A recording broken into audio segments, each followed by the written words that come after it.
Bismillahirrahmanirrahim. Assalamualaikum warahmatullahi wabarakatuh. Waalaikumsalam warahmatullahi wabarakatuh. Alhamdulillahi ala ihsanih wa syukru lahu ala taufiqihi wa amtinanih. Wa asyhadu an la ilaha illallah wahdahu la syarika lah ta'ziman li sya'nih. Wa asyhadu anna Muhammadan abduhu wa rasuluh ad-da'i ila ridwanih wal hadi ila ihsanih.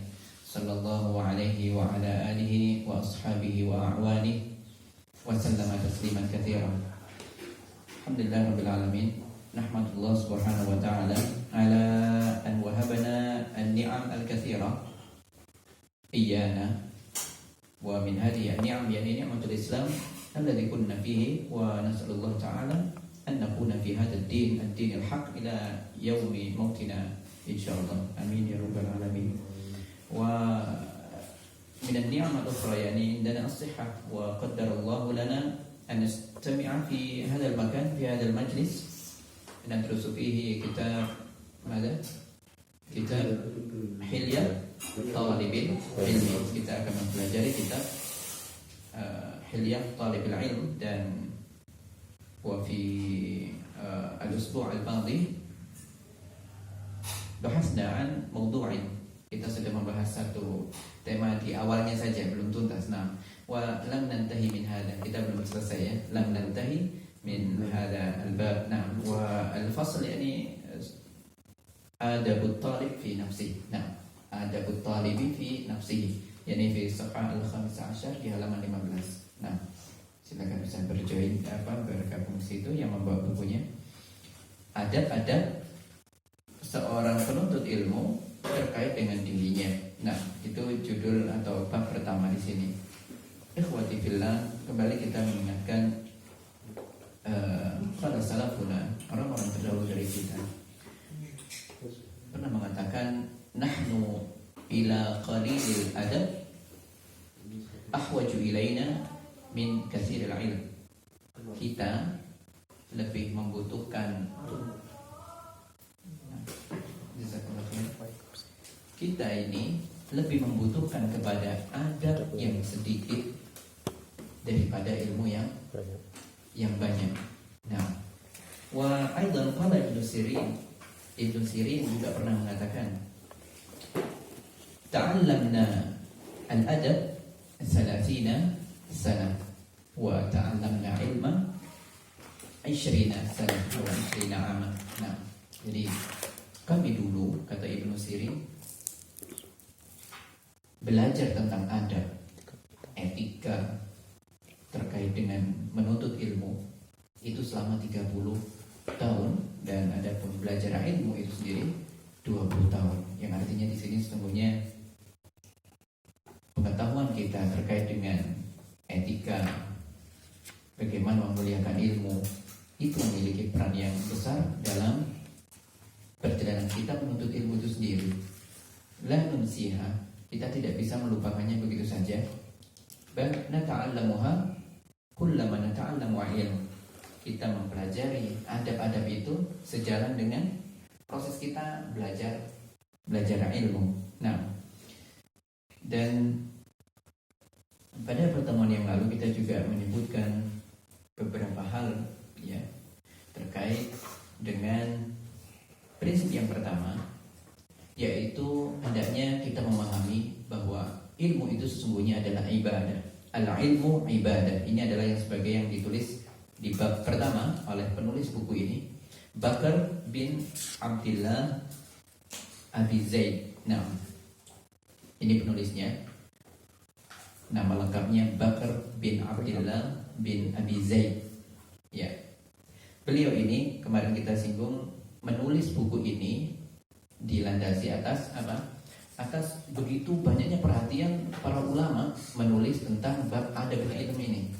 Termasuk di dalamnya di halaqah-halaqah di Masjid Nabawi itu dibahas kitab-kitab tentang adab-adab menuntut ilmu. Di antaranya adalah kitab yang terkenal ya, yang dibahas di pesantren-pesantren tradisional hingga hari ini, Ta'limul Muta'allim, yang ditulis oleh Al-Imam Burhanuddin Az-Zarnuji. Nah, Burhanuddin Az-Zarnuji. Beliau menulis buku itu sudah jauh masanya daripada penulis buku ini, Syekh Bakar bin Abdullah bin Abi Zaid. Kemudian ada juga buku-buku lain yang ditulis misalnya oleh Al-Baghdadi. Nah, itu bukunya berjudul Al-Jami'. Kemudian ada Tadhkiratus Sami' wal Mutakallim yang ditulis oleh Ibnu Jama'ah, ya. Dan juga banyak yang lainnya, buku-buku terkait dengan adab-adab penuntut ilmu atau termasuk di dalamnya fadilah ilmu. Bahkan kita tahu Ibnu Qayyim Al-Jauziyah dalam bukunya Miftah Daris Sa'adah itu membahas perkara ilmu itu ada 180-an sekian bab membahas tentang ilmu, dan di dalamnya ada terkait dengan adab-adab menuntut ilmu, ada di dalamnya tersirat. Nah, tertulis juga di situ. Nah, yang intinya ini adalah perkara yang besar, dan adab ini atau perkara ini menuntut ilmu ini adalah perkara yang agung, sejajar. Bahkan kemarin kita singgung, ia adalah jihad yang pertama sebelum disyariatkan jihad perang. Kita diminta untuk berjihad dengan Al-Quran, menyampaikan kebenaran Al-Quran, ya, kepada kaum musyrikin sebelum diperintahkan jihad dengan fisik dan dengan harta. Dan kita kemarin disebutkan ada sebuah ayat ditulis di sini, dimasukkan, dinukil oleh pensyarah di sini. Wa ma kana al-mu'minuna liyanfiru kaffah. Hendaknya ketika perang tidaklah sepantasnya orang-orang mukmin itu berangkat semuanya, tidak boleh. Tidak boleh semuanya.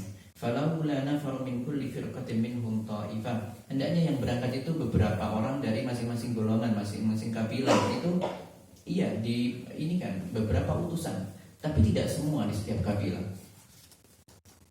Ya, dan hendaknya liyatafaqahu fid din wa liyunziru qaumahum idza raja'u ilaihim la'allahum yahdharun.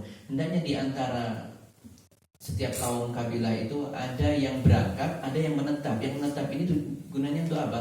Liyatafaqahu fid din, agar mereka menuntut ilmu, memperbaiki keilmuannya, ya, memperdalam keilmuannya tentang Islam, sehingga nanti ia bisa menyampaikan perkara-perkara yang benar, perkara-perkara yang hak, dan saling menasihati ketika pasukan yang sudah berangkat itu nanti ketika sudah kembali, itu maksudnya. Dan ini adalah bentuk hifdzan di syariah. Hifdzan yaitu penjagaan terhadap syariat yang ada. Kalau berangkat semuanya, lantas siapa nanti yang meneruskan dan menjaga ilmu kita? Nah, kemudian insya Allah hari ini kita akan lanjutkan penjelasannya di halaman 16. Ada beberapa syarat, ya, berkenaan dengan ilmu itu ibadah, maka ada beberapa syarat. Syarat ibadah itu ada berapa? Ada dua. Mahwa? Ada ikhlas wa ittiba. Mutaba'ah atau al-ittiba. Itu gandengannya adalah kalau di Riyadhus Shalihin itu disebutkan ada dua hadis yang dua hadis ini mencakup Islam seluruhnya secara umum, yaitu hadisnya yang diriwayatkan oleh Umar bin Khattab, innamal a'malu binniyat. Maka di sini bicara tentang keikhlasan, karena ikhlas itu bagian dari niat. Ikhlas itu salah satu ragam dari niat. Niat itu bisa bermacam-macam, ya. Tetapi dalam ibadah harus di situ ada niat ikhlas lillahi ta'ala. Ikhlas itu bukan terpaksa. Artinya melakukan dengan tanpa terpaksa, bukan itu. Ikhlas itu bukan ridho, bukan. Ikhlas itu adalah apa? Murni, memurnikan tujuan untuk apa? Untuk Allah Subhanahu wa taala, itu tujuannya. Jadi bukan ikhlas itu saya tidak ikhlas kalau begitu, itu rela, itu maksudnya, ya. Kalau yang itu, yang ini kita inginkan adalah memurnikan atau membersihkan segala bentuk tujuan kecuali hanya untuk mendapatkan ridho dari Allah. Maka setiap manusia itu pasti memiliki niat, harus diikhlaskan. Maka tidak ada ceritanya saya melakukan ini tanpa pamrih. Tidak ada itu tanpa pamrih. Pasti ada pamrihnya. segala kebaikan yang kita lakukan kita harus ada pamrihnya. Pamrihnya itu apa? Untuk Allah Subhanahu wa taala. Itu harus, kalau enggak maka musnah semuanya, tidak ada gunanya. Segala bentuk kebaikan apapun nanti tidak ada gunanya. Dan apa bisa manusia melakukan sesuatu tanpa pamrih? Itu mustahil, itu ya, mustahil. Ya, pasti ada tujuannya. Saya melakukan ini tanpa menginginkan sesuatu, ya itu sudah ada keinginan, ya kan? Dia berniat, saya berniat sesuatu yang saya tidak berniat padanya, waktu itu tambah bulat nanti. Ya. Tetapi ala kulli hal itu pasti ada niat. Nah, ini menjadi hal yang pertama, ikhlas. Kemudian hadis yang kedua, apa yang dibawa oleh Ummul Mukminin Aisyah radhiyallahu anha, man amila amalan laisa lahu laisa fi amrina hadza fahuwa raddun. Nah, man amila amalan laisa alaihi amruna fahuwa raddun. Nah, ini adalah dua pasangan. Hadis yang pertama adalah ikhlas, yang kedua adalah ittiba, yaitu segala hal yang berkaitan dengan ibadah yang tidak ada landasannya dari Rasulullah SAW, maka itu semuanya tertolak. Termasuk nanti dalam hal ini, di sini memang tidak disebutkan di buku ini pembahasan tentang ittiba'nya tidak ada, tetapi hanya berhenti pada al-ikhlas. Maka belajar itu, menuntut ilmu itu, syarat utamanya adalah ikhlas. Dan kita lihat di situ ayat yang pertama dituliskan di sini, wa ma umiru illa liya'budullaha mukhlishina lahuddin hunafa. Persis seperti yang ditulis di bab al-ikhlasu, ya, bab ihdharun niyah wal ikhlas fi jamil aqwal wal a'mal di bukunya Riyadhus Shalihin. Itu bab pertama dan ayat pertama yang ditulis adalah ini. Jadi landasan keikhlasan itu ini memang, ya, wa ma umiru illa liya'budullah. Jadi tidaklah mereka diperintahkan untuk menyembah Allah kecuali mukhlishina lahuddin, kecuali agar mereka dengan mengikhlaskan itu, persembahan itu atau peribadatannya hanya kepada Allah, mengharapkan ridha Allah semata. Jadi itu. Lalu bagaimana ikhlas itu? Idz qala qailun bima yakunul ikhlas fi talabil ilm. Bagaimana ikhlas itu bisa terjadi atau bagaimana kita bisa meniatkan ikhlas? Maka di sini pensyarah rahimahullah taala menyebutkan al-ikhlas itu bisa kita meramunya itu dengan meniatkan beberapa hal pada diri kita. Yang pertama adalah imtithalu amrillah. Jadi kita melakukan menuntut ilmu ini adalah dalam rangka menjalankan perintah Allah. Imtithal di buku itu artinya menjalankan perintah Allah Subhanahu wa taala. Mana perintahnya? Yaitu sebagaimana firman Allah, fa'lam annahu la ilaha illallah wastaghfir li dzanbik. Nah, wastaghfir li dzanbik.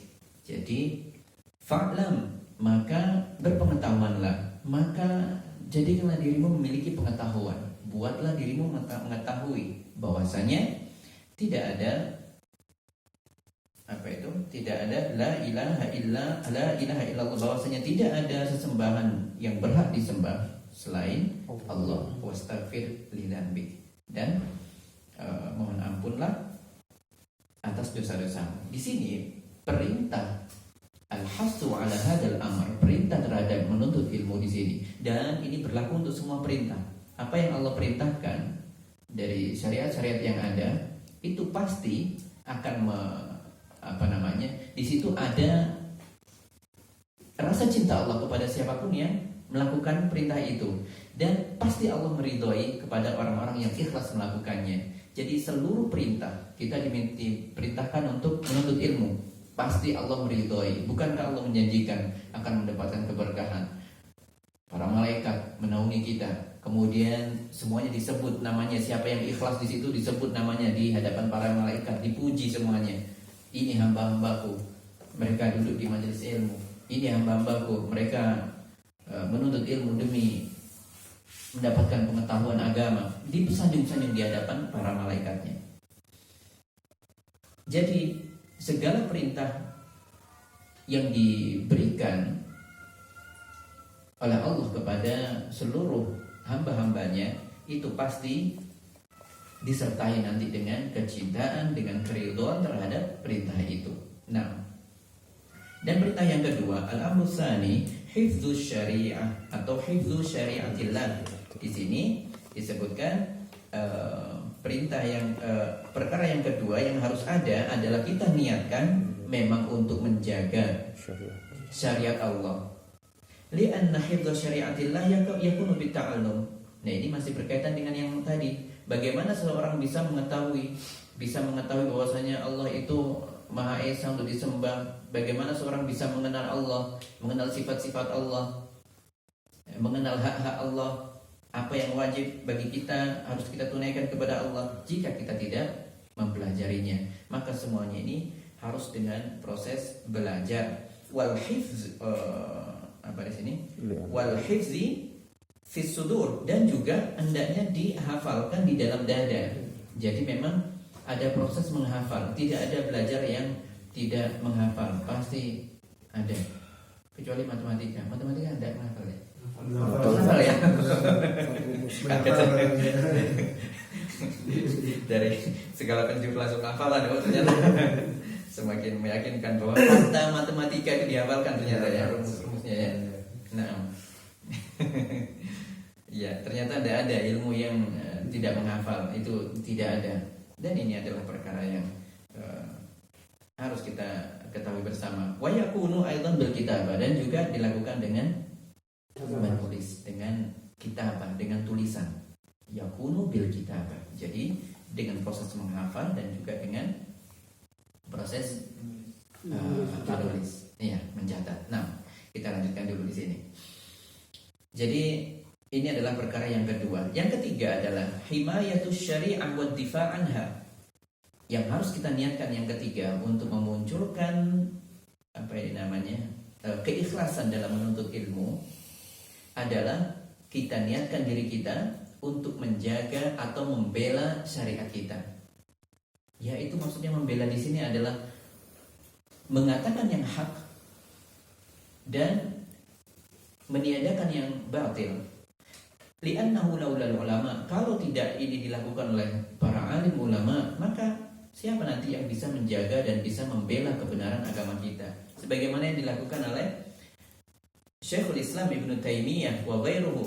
Syekhul Islam Ibnu Taimiyah, kita mengenal sosok beliau, ini Al-Hafidh ya, yang sang cucu. Berapa lama beliau di penjara dan apa karya-karya beliau ketika di penjara? Berapa lama ia mendapatkan siksaan? Bagaimana dengan Imam Malik? Bagaimana dengan Imam Ahmad? Imam Ahmad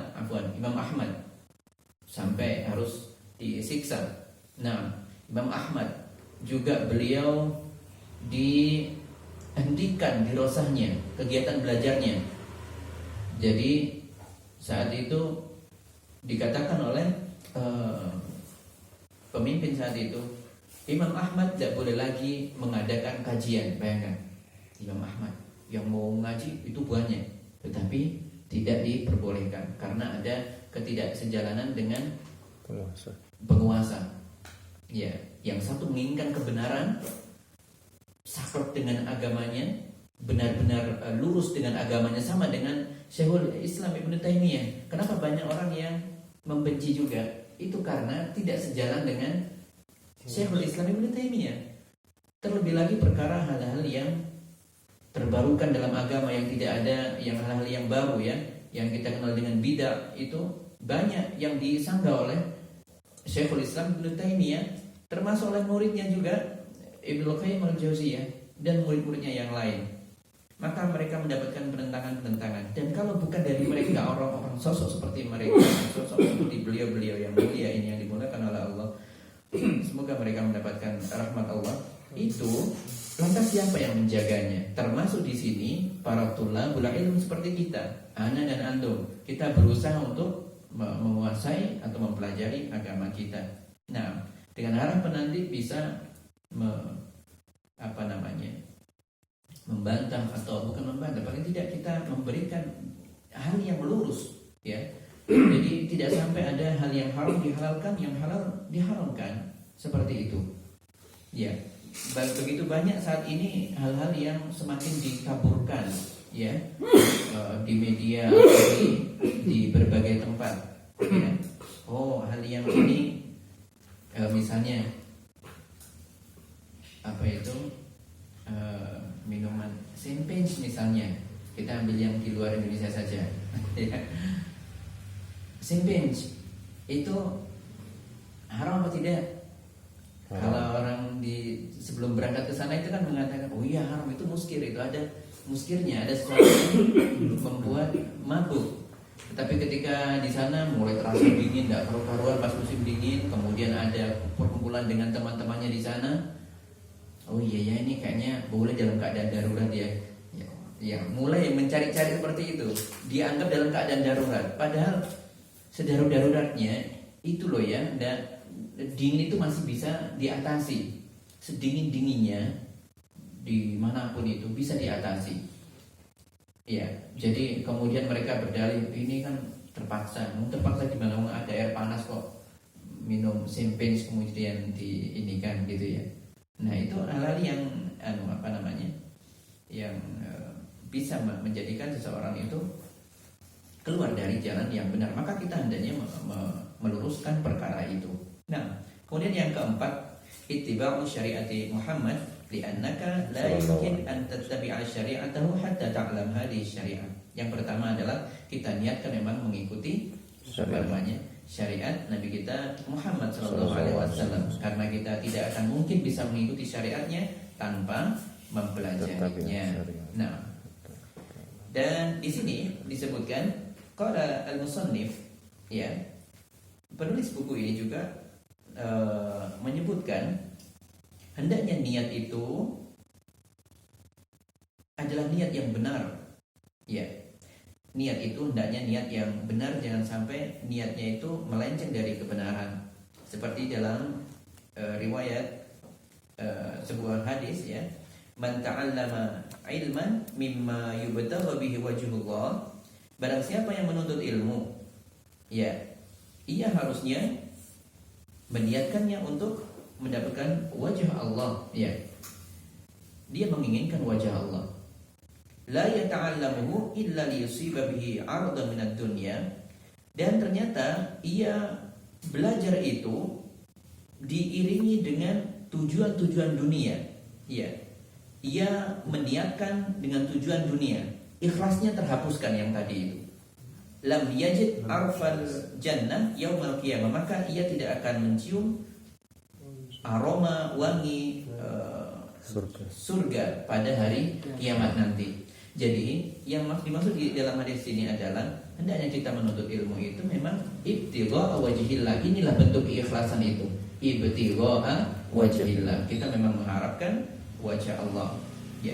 Adapun orang-orang yang berniat menuntut ilmu hanya untuk mendapatkan panggung dunia, untuk mendapatkan tempat, untuk mendapatkan perhatian dari orang-orang di sekitarnya, untuk mendapatkan pengikut, followers, viewers dan sebagainya, maka tentu itu hal yang menjadikan ia nanti tidak mendapatkan aroma wangi surga. Nas'alullah al-afiyah. Hendaknya kita memohon ampun kepada Allah dan memohon agar dijauhkan dari perkara ini. Contohnya di sini disebutkan, fa in faqada al-ilmu ikhlasan niyyah intaqala min afdalit ta'at. Orang yang dalam menuntut ilmu itu kehilangan keikhlasannya, maka ia sesungguhnya telah berpindah dari tingginya keutamaan ketaatan yang ia lakukan sebelumnya itu menuju tempat yang paling rendah, yaitu ila ahabtil mukhalafat, yaitu kepada sesuatu yang memiliki nilai paling rendah. Wala syai'a yuhattimul ilma mislu riya, dan tidak ada satu pun yang dapat menghancurkan keikhlasan dalam ilmu itu kecuali seperti riya. Riya di antaranya riya syirik dan riya ikhlas. Riya ikhlas ini berarti ada keinginan ya, ingin dilihat orang, ingin dapat sesuatu pujian dari orang lain. Dan ini pernah kita bahas bahwa pernahkah Nabi kita Shallallahu Alaihi Wasallam ketika bicara tentang Dajjal, ya Dajjal itu hal yang paling besar, ya hal yang menakutkan. Bahkan kita dalam sholat kita di duburi kulli sholatina, di akhir sholat kita mengucapkan apa doanya?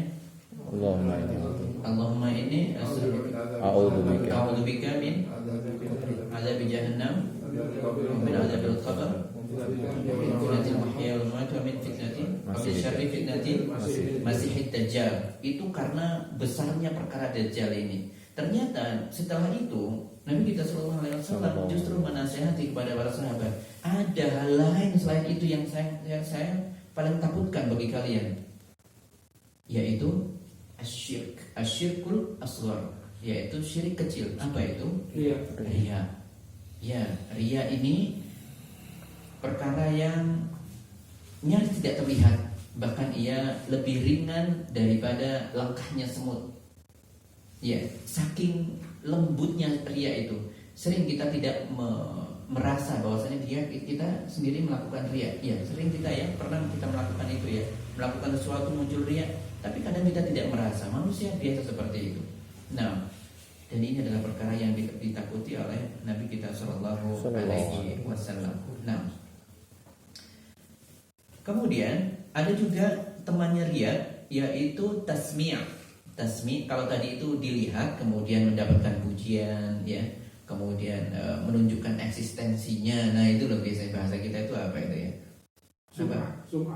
Kalau ria itu apa bahasa kita itu? Tidak ada padanya. Pansos. Pansos apa pansos itu? Ria itu apa pansos? Hasil. Iya, apa itu? Ya intinya ingin menampakkan diri, ya, menunjukkan eksistensinya.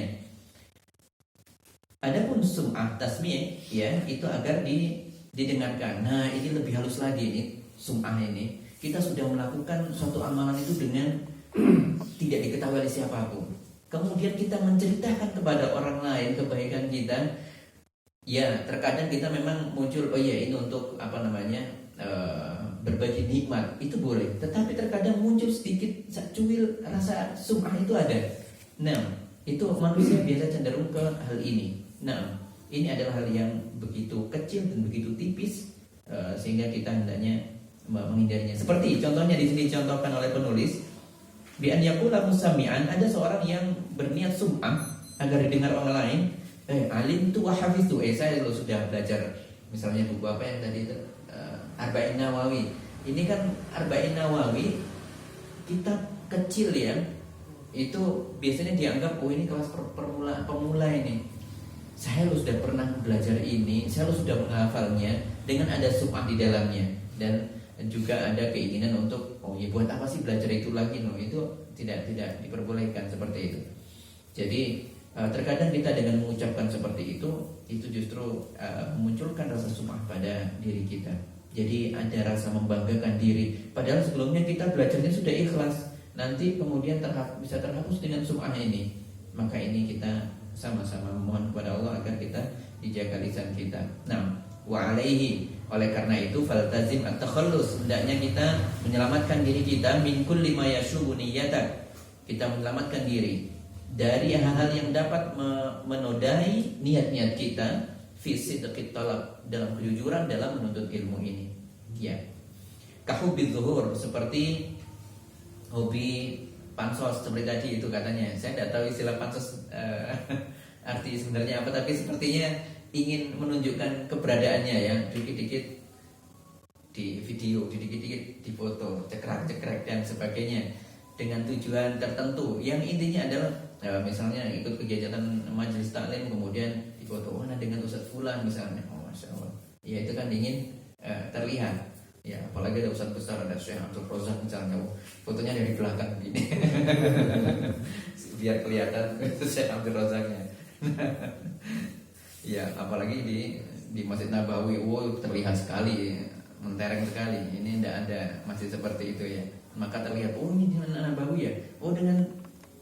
Dengan Syekh Sulaiman Ar-Ruhaili ya. Seperti itu. Nah ini zuhur ini. Wa tafawuq 'alal aqran, dan juga meniatkan menuntut ilmu hanya untuk mengungguli temannya. saya harus lebih ini dari antum-antum semuanya misalnya, itu tidak diperbolehkan. Nanti kita akan bahas. Wa ja'alahu sulaman li aghradin wa aghradin, dan juga menjadikan kegiatan menuntut ilmu itu sebagai tangga untuk menggapai tujuan-tujuan dunia. Ya, ada keinginan-keinginan yang dilakukannya. Min jahin aw malin, dia mengharapkan kedudukan, dia mengharapkan harta, au ta'dhimin, agar dia dihormati juga, au sum'atin, atau hanya agar sekedar didengar, oh iya ini penuntut ilmu, au talabi mahmadatin, atau mendapatkan pujian, au sorfi wujuhin nasi ilaih, atau agar agar menjadi pusat perhatian bagi manusia di sekitarnya, bagi orang-orang di sekitarnya. Fa inna hadhihi wa amsalaha idza syabatin niyyah afsadatha. Kalau hal ini semua menodai niat, maka semua kegiatan itu tidaklah berarti, semua akan rusak. Wa dhahabat barakatul ilm, dan hilanglah keberkahan dari ilmu itu. Walihada yata'ayyanu 'alaika an tahmiya niyatak min syawabil irada li ghairillahi ta'ala. Oleh karena itu, hendaknya kita memperhatikan pada diri kita untuk menjaga niat kita. Dari niat kita ini selalu berubah-ubah. Maka kita ketika sudah muncul sesuatu, maka kita memohon kepada Allah untuk dibantu, diberikan pertolongan bagi kita agar mengembalikan kepada niat yang benar. Ya, di setiap saat kita memohon kepada Allah perkara ini. Ya muqallibal qulub, tsabbit qalbi ala dinik, atau wa ya musarrifal qulub, sarrif qalbi ala ta'atik. Nah, senantiasa kita melakukan itu, memanjatkan doa ini. Bal wa tahmiyal himan, dan kita hendaknya menjaga perkara ini. Nah, kemudian bagaimana dengan hubbu zuhur? Hubbu zuhur maksudnya di sini tadi, kalau hubbu zuhur itu niatnya adalah untuk eksistensi saja, ya, menuntut ilmu agar eksis, bisa dikenal orang banyak, maka ya tentu hal yang sia-sia. Berbeda dengan kita punya niat, misalnya menuntut ilmu, saya belajar ilmu kedokteran binatang misalnya, kedokteran hewan ya, nah kedokteran hewan misalnya, mengobati hewan-hewan. Karena di desa saya itu banyak petani yang punya yang punya kandang sapi misalnya, karena mereka juga beternak di situ. Jadi desa saya itu desa peternakan misalnya. Saya ingin mengabdi di desa saya. Ya, saya ingin menolong para peternak sehingga mereka terjamin kesehatan binatang ternaknya, sehingga begini dan begini, untuk tujuan yang baik. Maka ini tidak ada masalah. Meskipun nanti imbasnya ia menjadi terkenal, menjadi dihormati oleh orang lain, ia mendapatkan harta dari sana, itu tidak ada masalah. Ia menjadi terkenal, tidak ada masalah. Itu adalah konsekuensi, ya, dari niat yang baik tadi. Nah, jadi Allah yang menjadikannya itu semuanya. Itu maka kalau kita meniatkan sesuatu yang baik, pasti ada konsekuensinya. Ya, Allah akan membuat senang orang-orang yang yang melakukan kebaikan. Nah, jadi orang siapapun yang melihat kepadanya menjadi senang, menjadi nyaman. Nah, itu adalah hal yang lumrah yang menjadi konsekuensinya. Jadi itulah yang dimaksud dengan hubbu zuhur, ya. Berikutnya, hendaknya kita juga memiliki keinginan untuk berlomba-lomba dalam menuntut ilmu. Tadi yang tidak dibolehkan itu adalah hanya untuk mengungguli teman-temannya. Saya ingin menjadi orang yang paling pintar di kelas ini. Saya ingin menjadi orang pintar di ruangan ini misalnya. Bukan untuk itu. Tetapi hendaknya kita memiliki keinginan yang mulia, yaitu untuk meningkatkan kemampuan ilmu kita. Itu saja. Jadi kita meningkatkan keilmuan kita. Nah, kita jeda saja.